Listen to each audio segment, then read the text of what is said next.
Hey guys, this is Dodger, and you are watching another indie game review in which the game has either been made by a viewer or by a friend of a viewer, and so today the game that we're going to be looking at is called Devil's Tuning Fork. It's made by a group of DePaul students, and the game actually won the Independent Games Festival in the Student Showcase in 2010. This game does have a seizure warning on it, which I totally understand after playing it, so if you're concerned about watching any of the footage, this is your warning from me. It's really hard to explain the game any better than the way that they explained it on the website, so I'm actually just going to read their summary from the website. As a mysterious epidemic causes children everywhere to fall into comas, one child wakes up in an alternate reality. It is up to this child, the player, to determine the cause of the epidemic and save the other children trapped here.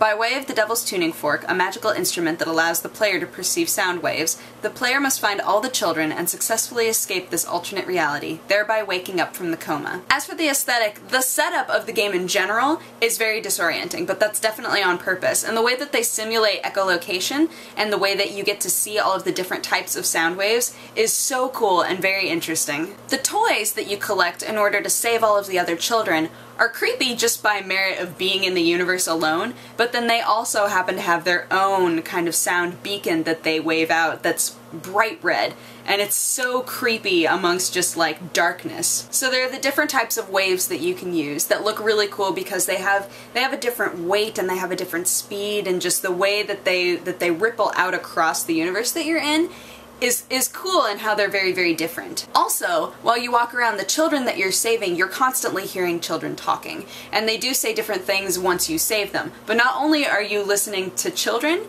you can also hear adult voices, which is very interesting given the setup of the entire thing in general.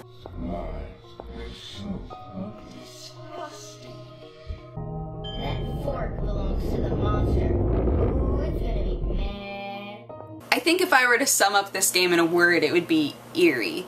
It's very awkward and uncertain in the way that you move throughout the game, and everything that you do, it feels, even though you're progressing in the game, it feels like you're moving towards something that isn't necessarily like a goal. As for the mechanics, it's a very easy game to play. You just use the WASD and the spacebar and right and left click on the mouse. The puzzle schemes are pretty simple, but you're given a pretty huge handicap from the very beginning of the game. They don't need to be hard puzzles because you're already going, I can't see anything! The way that the game is played, and also just the setup in general, it's sometimes you feel like you have to walk away from it. Like it's almost overly stimulating, especially since when there are like minor puzzles that you have to get through, you're so focused in on it and then you go, wow, my eyes kind of hurt. As for problems, I actually didn't run into any glitches.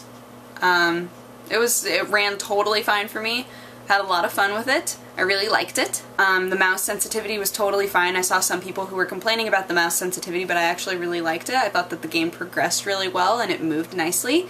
So I really loved this game, and I hope that you guys will definitely check it out. In order to play the game, you can go ahead and click a link in the description and it'll take you to their website, and then you can play it from there. You have to download it. It's an executable file. So yes, good job guys. Really liked the game. I can see why it won an award. If you or a friend has a game that you would like for me to review, you can go ahead and send it to pressheartgames@gmail.com and I will hopefully review it. I will try to get through as many of those games that are sent to me as I can. But otherwise, I hope that you guys have a great day, and I will talk to you guys again soon. Bye-bye!